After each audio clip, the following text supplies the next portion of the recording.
So in September, we started in on a study of the book of 1 Thessalonians. And at this point, we've really only just begun going through that. But today, in light of what has been happening in the last 2 weeks, I felt led to put Thessalonians on hold for a week in order to try to understand exactly what is going on over in Israel right now in the light of what the Bible has revealed to us. Now, why should we really care about what's going on in Israel right now? Well, for number one, God himself, our God, calls Israel, specifically Jerusalem, as the very center of the world. From his perspective, that's what he said in the prophets. As well, God set apart the Jewish people. Our God set apart the Jewish people for a very specific purpose, yet to be fully realized.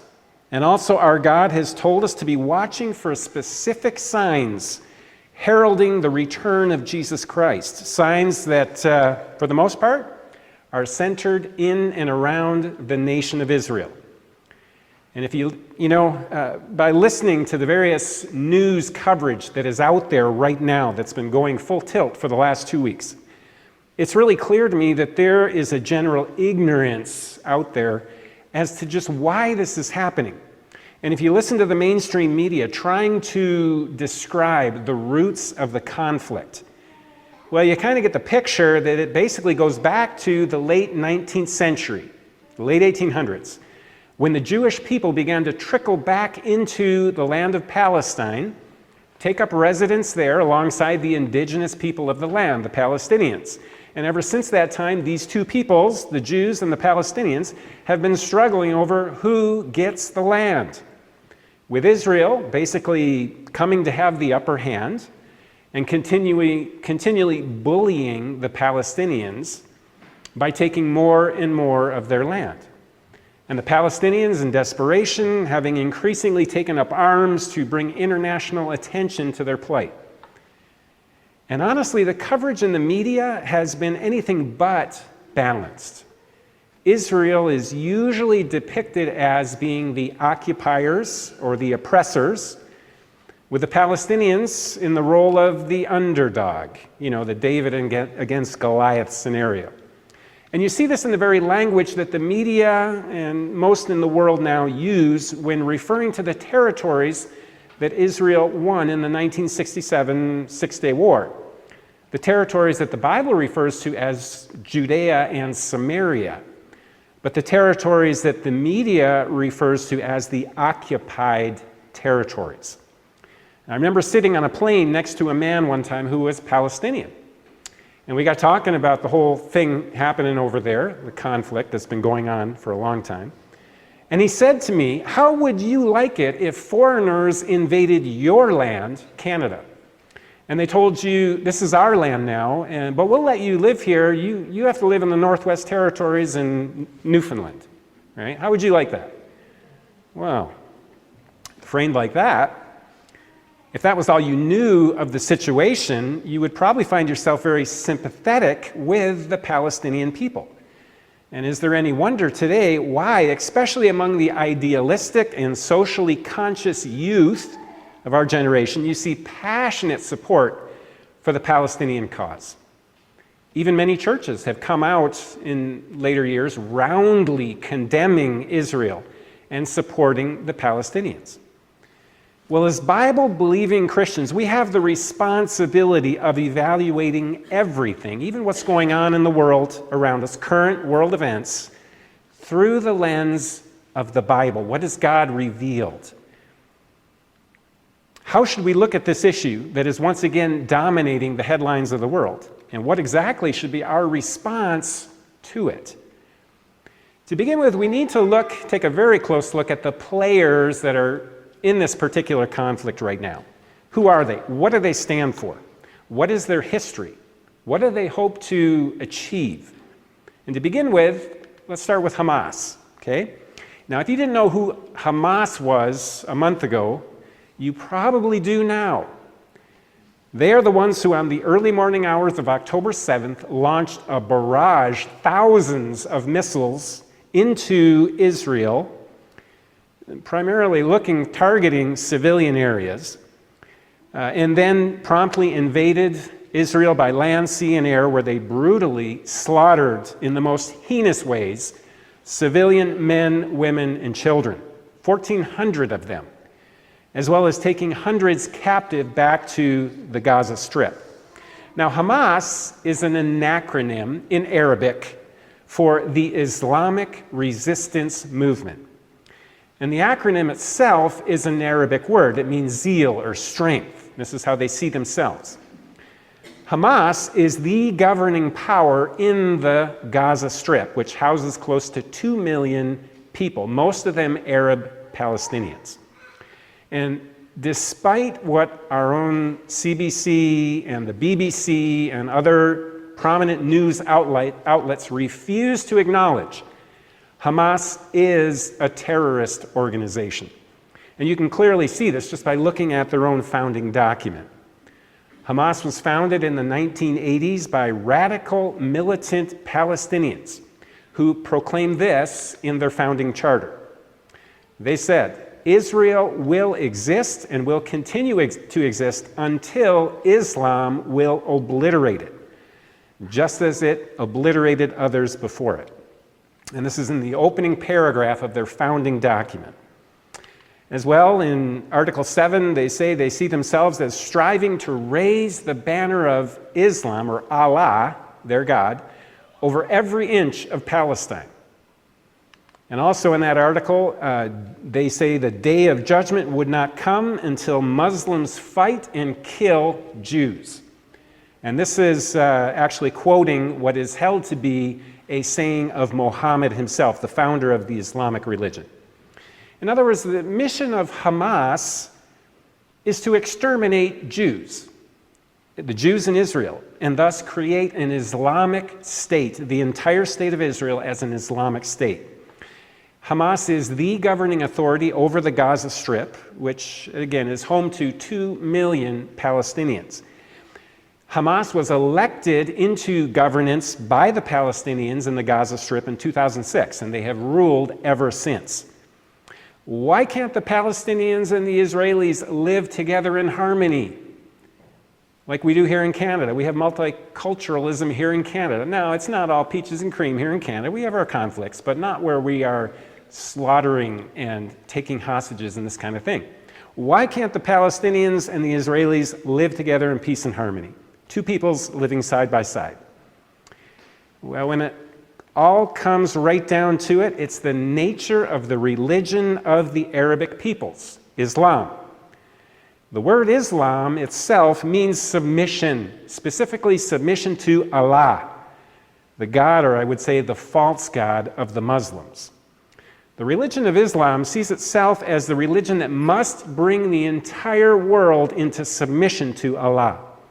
And to have a nation like Israel that was at one time conquered and ruled by Islamic invaders, now in the hands of a different religion, specifically the Jews, that is absolutely unacceptable to the Islamic mind. And therefore, the Jewish people who are seen as resisting the will of Allah, they must be eliminated. And this is what Hamas sees as their mission, to eliminate Israel, all of it. And the majority of the Muslim Palestinian people support them in this. Now, to be clear, Hamas does not want peace with Israel. They don't. They will never be happy with any deal to trade land for peace. They want it all. And the goal, to see that goal, they see the complete obliteration of Israel as absolutely necessary, the Jewish people. And it isn't only the Jewish people. Hamas will destroy anyone in their way, including their own people, the Palestinian people. It's common knowledge that Hamas uses their own people as human shields. In Gaza, where Hamas rules with an iron fist, just about all of their military installations, their rocket launchers, their armories, their command posts, and this kind of thing, all of them are intentionally placed in, around, or under schools, hospitals, residential neighborhoods, and the like. And if Israel fires back at these installations, and they wound or kill civilians in the process, well, it's all the better for Hamas. They don't care. It's beneficial for their cause in the world press to turn sympathy away from Israel and to them. As well, it's well known that Hamas will ruthlessly kill their own people, Palestinians, who are seen as collaborating with Israel in any way. There are many Palestinians who truly do want peace with Israel, who are happy to coexist side by side with them. They just want, like everybody else, to work and to raise their families in peace. I met one of them, actually. A number of years ago, I was over in Israel on a tour, and the bus driver was Palestinian, and one of the members of the tour struck up a conversation with him. And during that conversation, this man said, actually, I like it the way it is right now. I like the fact that the Jews are in power. There's stability. I have a job. I can raise my family. But he said, don't tell my brothers what I just told you. They will literally kill me if they knew that that's what I thought. There are people, there are Palestinians who honestly do want just peace. They want to live, coexist side by side with the Israelis. They're content to do that. And make no mistake, Hamas and their radical Islamic religion is directly responsible for the suffering of the Palestinian people, not the Jews. The lion's share of the aid that has been sent to the Palestinian territories for the betterment of the Palestinians has been used by Hamas for largely terroristic purposes. And the Jews, well, they have a long history with the land of Israel, going back 4,000 years, when the land was deeded by God to Abraham and his descendants through Isaac, the Jews. In Genesis 17:8, we read of God saying this to Abraham, "The whole land of Canaan, which we now call Israel, where you are now an alien, I will give as an everlasting possession to you, Abraham, and your descendants after you, and I will be their God." And if you read through the Genesis account, it is through Abraham, specifically his descendants through Isaac, that promise is reiterated. The descendants through Isaac, who are the Jewish people today. We have to remember that God, as the creator of this world, he is therefore the owner of this world, and he has every right to do what he wants with his own creation. And God determined that the land of Canaan, now known as Israel, was to be the everlasting possession of the Jewish people. He gave them the title deed to the land. Now, there have been times where he has, because of their obedience, evicted them from the land, but he always brings them back to it eventually. So all of that to say, the Jewish people are not the quote-unquote occupiers of the land. They're not colonialists. They are the true indigenous people of the land, at least from God's point of view. And they lived there for 2,100 years before anyone was even called a Palestinian, and over 2,600 years before the Islamic religion even came into being. The year 70 AD is an important year, because in that year, God evicted the Jewish people again from the land because of their rejection of Jesus. In that year, the Romans destroyed the temple in Jerusalem and scattered the Jews to the wind. But even though God tossed most of them out of the land, there was still a remnant of the Jews that survived in the land who remained. And 65 years later, the remnant in 135 AD rose up in rebellion again against the Romans. This was the Simon Bar Kokhba revolt. He was the guy who led the revolt. And the Romans responded by crushing it.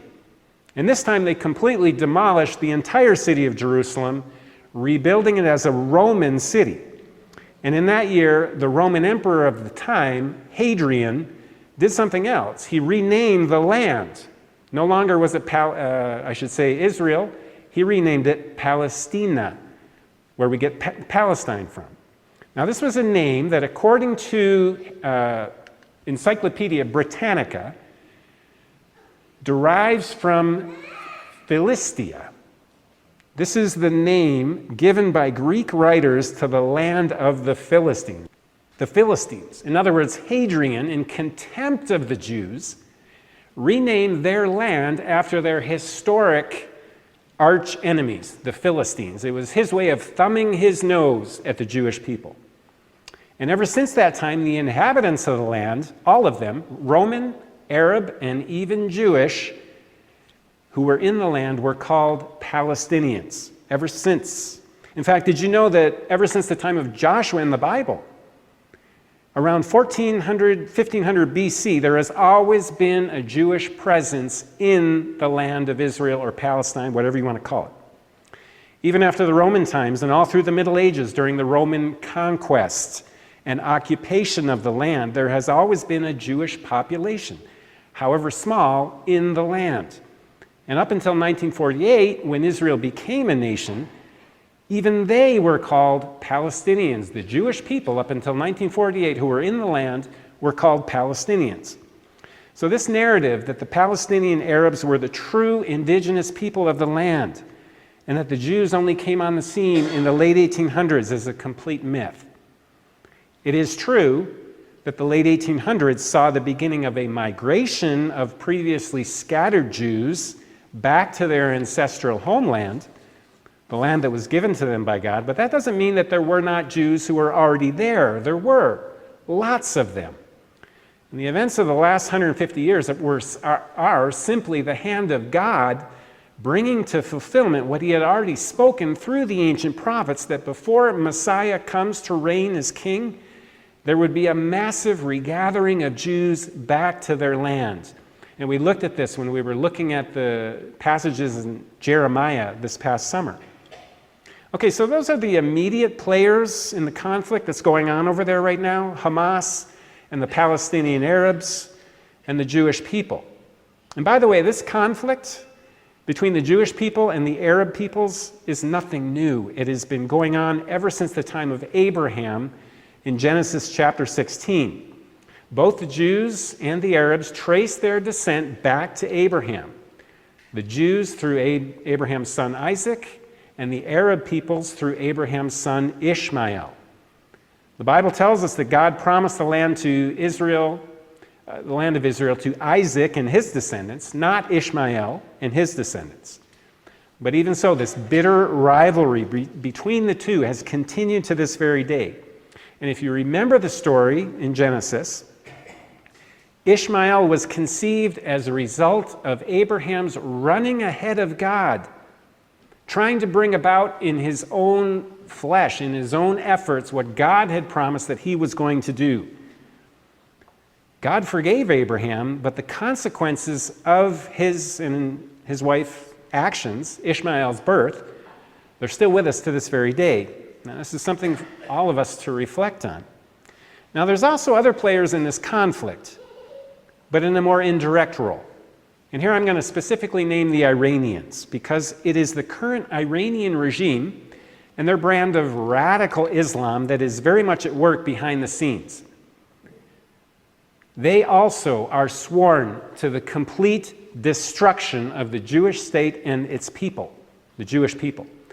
And they are the ones who have been providing Hamas with all of their weapons of terror, basically pulling the strings of Hamas and Hezbollah, which is another radical group that is sworn to destroy the Jews, operating out of Lebanon.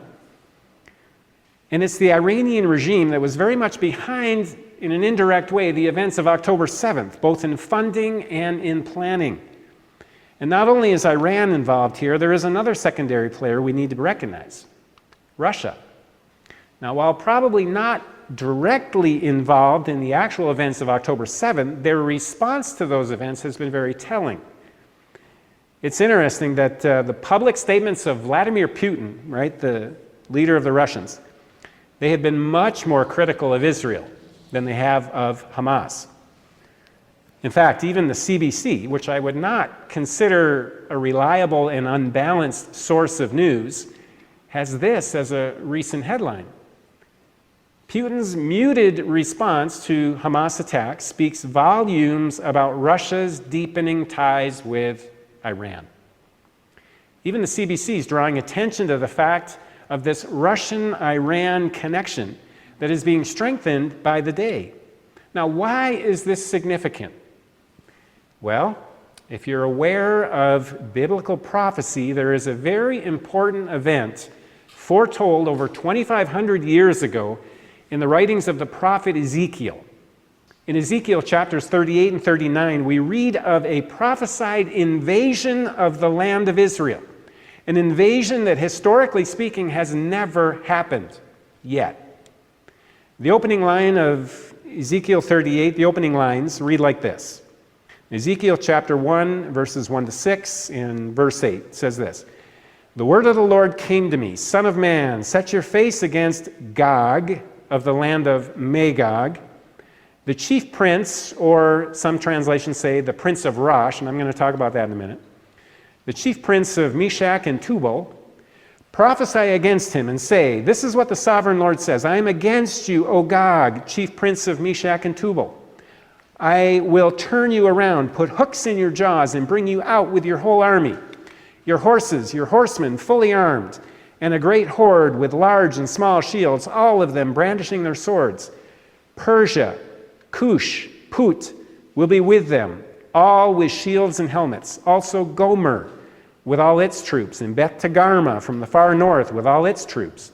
The many nations with you.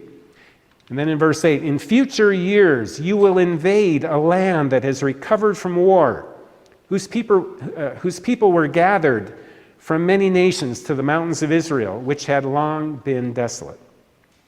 So in Ezekiel chapter 38, we read of this massive invasion of Israel by several parties. Now, if you read through verses 1 to 6, where it specifically names these nations invading Israel, you really don't know what to make of it. These are names that are mostly unknown to us today. And for that reason, the significance of these chapters is lost on most who read them until they do a little bit of digging. Now, the key to understanding this passage is recognizing that place names have changed over the years. What Ezekiel knew in his day as Cush, for example, today goes by an entirely different name. Geographical place names and names of nations change over time. So what are the modern identities of these nations spoken of by Ezekiel in Ezekiel 38? Well, thanks to some ancient writers like Josephus, a Jewish historian, who identified for us where many of these places are located, we can say with some degree of certainty this. Rosh is most likely referring to Russia. Magog is the area north and east of the Caspian Sea, which interestingly enough is where we find mostly Muslim countries whose names end in stan today, like Kazakhstan, Turkmenistan, Uzbekistan, Kyrgyzstan, and these republics. Now, these countries are countries that historically Russia has dominated. In fact, they used to be part of the old Russian Soviet Union. I remember growing up, the Soviet Union. Well, all of these republics ending in stan used to be a part of the Roman Empire, or I should say, the Russian Empire. Persia is today called Iran. Cush is what we know of today as Sudan and possibly parts of Ethiopia. Put is what we call today Libya. And Meshach, Tubal, Gomer, Togarmah, in the ancient world, they were all located in what we call today Turkey, parts of Armenia, Azerbaijan, as well as some of the northern parts of Syria, Iraq, and Iran, kind of that area. Now, one thing we should notice about all of these nations that are identified here in Ezekiel 38, all of them today are countries that have significant or majority Muslim populations. That's the one common denominator with all of them. Even Russia. 14 million Russians identify as Muslim, 10% of the population. Now, I should mention that there is some controversy about this name, Rosh. The word in Hebrew can mean head or leader or chief. But it is also a proper name and is translated in other parts of the Bible as a proper name. And there are many scholars who believe it should be translated as such here in Ezekiel 38, and certain English translations do render it that way. And those scholars also identify ancient Rosh as the territory north of the Black and Caspian Seas, territory located in today what we call Russia. But even if the other translations have it right, and Rosh is to be understood as chief or head of Magog and these other places, there is no doubt that Gog, the leader of this coalition of invading armies, is clearly identified with nations that Russia has historically dominated. Now, as I said before, these events foretold in these chapters of Ezekiel have never happened. They're still future. But like with all prophecies given in the Word of God, we know that they will come to pass eventually. There will be a coalition of these mostly Muslim nations with the leader of Russia most likely at the head that will invade Israel. So with that said, is what we are seeing today, right now, going on over there, the beginning of the fulfillment of this great prophecy? Honestly, it's hard to say. There's no doubt that we are witnessing the initial grouping of some of the main players, but let me tell you why I don't really think it's quite underway yet. For one, the text of Ezekiel makes clear as you read through it, and I would encourage you to read through Ezekiel 38 and 39 in the days ahead. The text makes clear that when the attack comes, it will mostly come from the far north. What happened on October 7th came from the west of Israel, or from the southern area. Secondly, and most importantly, the text of Ezekiel tells us that when this attack does come, Israel will stand alone. There will be no help from other nations like the U.S. or Great Britain. So as it stands right now, the prophecy of this text of Ezekiel, 38 and 39, it is still future.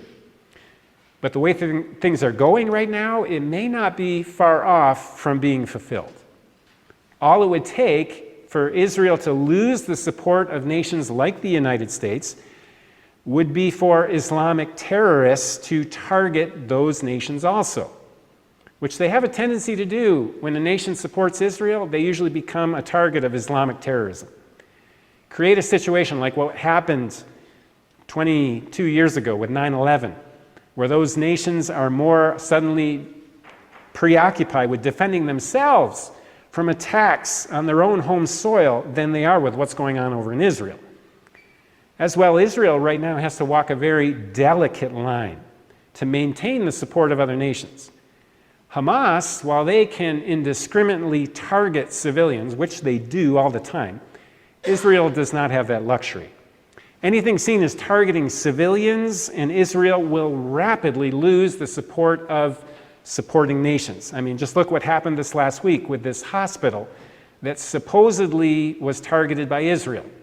It only came out several days later that it was actually an errant missile from Hamas that actually fell on their own people, which happens quite a bit, by the way. But during those few hours when it first came out, it was looking like many nations were going to pull their support of Israel because of that. Israel has to walk a fine line. And this is difficult for them because, as I said before, Hamas always carries out all of their terrorist activities from behind civilian. They use civilian as shields, behind civilian area, in civilian areas.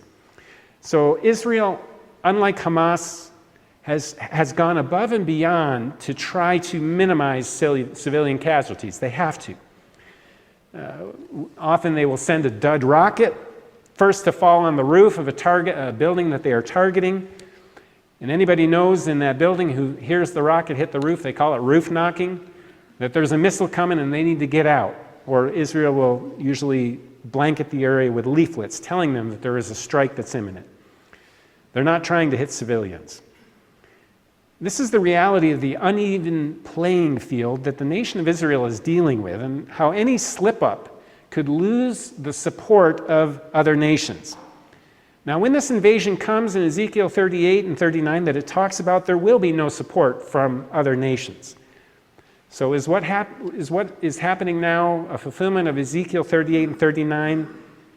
Not yet. But We need to be watching. See for yourself if the events in the days ahead lead into what the book of Ezekiel tells us is sure to come. So having said all of this, I want us to reflect for just a moment on what the Bible tells us as believing Christians. What should all of this, what kind of effect should all of this have on us? What are the implications for us in all of this? I want to start with this. Just let me mention some of the things that we should at least recognize or acknowledge. Number one, we need to recognize God is sovereign over the situation. Whatever happens in Israel, God will defend his people. The people of Israel are referred to in the book of Zechariah as the people, the apple of God's eye. And the Bible tells us clearly his plan for Israel will not be complete until Jesus returns in great power and glory and will vanquish all those who are bent on their destruction. You can read about it in Zechariah chapter 12 and 14, two other chapters I would encourage you to read. In the meantime, though, as long as they continue, the Jewish people, to reject their Messiah, Jesus, they will know pain and suffering at the hands of their enemies. There's always going to be conflict like we're seeing right now, but their enemies will never completely destroy them. Secondly, we need to recognize that there will never be peace in Israel until Jesus does return. This is where the world is totally deceived. So many think that peace in the Middle East is actually possible now in our day.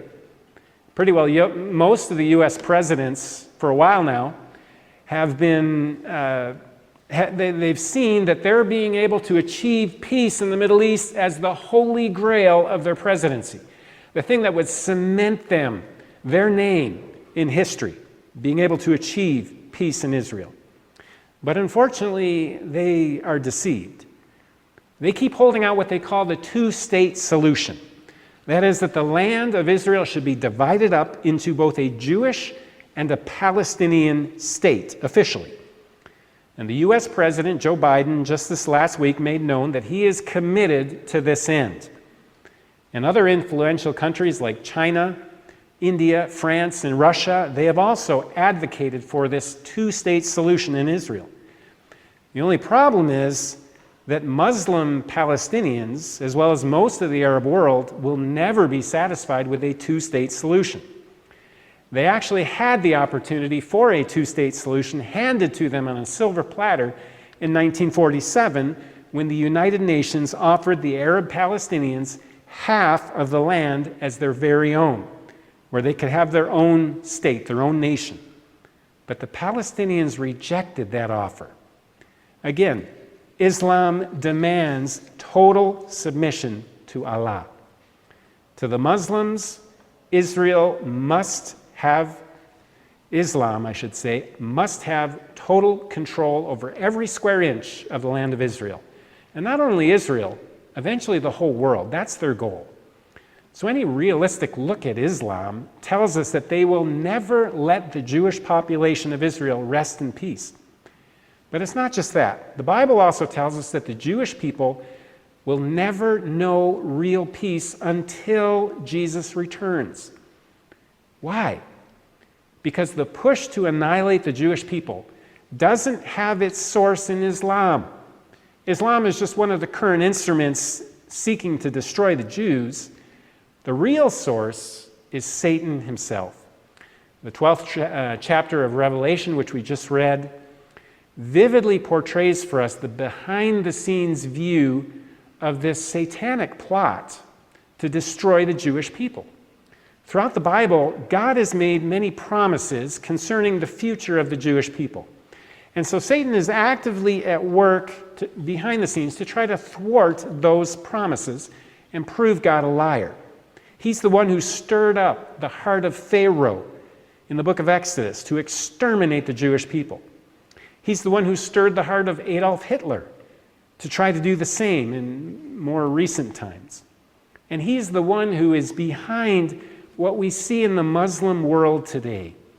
So we need to be aware and not be taken in by the myth that says the Jews would just, if the Jews would just give more land to the Palestinians, there would be peace. No, That's not going to happen. It's only when Jesus Christ returns that there will be peace in Israel. When he returns and completely delivers the Jewish people, then they will know true peace. And interestingly enough, it is Israel in the crucible of great persecution that the Bible tells us will ultimately cause them as a nation to turn to God and to call out on Jesus Christ, to recognize him as their Messiah, finally. Zechariah 12 describes this. Then they will have true peace. Jesus is not called the Prince of Peace for no reason. But until that time, there will be no peace in Israel. Not for Israel and not for the Palestinians. And thirdly, we need to not allow the knowledge of this, that there will be no peace in Israel until Jesus returns. We can't let that knowledge harden us to the real suffering on both sides of the conflict. There are both Palestinians and Jews who desperately want nothing of war. They just want to, live in peace, raise their families, work. But they're being caught in the crossfire. And we need to have compassion on them and their suffering. It's very real. And with that, we need to recognize that many of them are believers in Jesus. They're our brothers and sisters in Christ. In fact, statistics tell us that there are 47,000 ethnic Palestinians in Israel who identify as believers in Jesus. 47,000. And there are 20,000 Jews who are Messianic Jews. They have recognized Jesus as their Messiah in Israel. And these two are caught in the crossfire. So we need to allow the Lord to direct us in just how we should be praying for them. The Bible does tell us to pray for the peace of Israel. And I think when it's talking about that in our day, pray for the salvation of the Jewish people, that they would recognize Jesus as their Messiah. Pray that the gospel would take root and grow in this land, because that will ultimately bring Jesus back when they turn to him as a nation and call on him. Lastly, we need to recognize that all of this is an indication of just how short our time could be before our Lord's return. World events are right now rapidly gearing up, preparing the way for the coming tribulation period immediately before Christ's return. And so we as a church, we need to be mindful more than ever of our purpose here, to take advantage of what time is left. As it says in Ephesians 5:15 and 16, and I got that wrong there. There it is. Okay. Be careful then how you live, not as unwise, but as wise, making the most of every opportunity. Why? Because the days are evil. We need to take advantage of every opportunity, not spend all of our time trying to fix our broken society. That's not our mandate. That's not the commission that Jesus gave to his church. Our commission is found in Matthew 28, the commission to point souls to Jesus so that they might be saved and they might become followers of him. Right now, it's only by faith in God's Son, Jesus Christ, only, that any individual finds true peace with God. Despite all the conflict and unrest in the world right now, peace is possible on an individual level in the area where it is most important, peace with God. A peace that's brought about through what Jesus did on the cross. And a peace that will bring forgiveness of sins and the assurance of eternal life. This is what we are to be about as a church, pointing people to Jesus that they might be saved. Let's pray.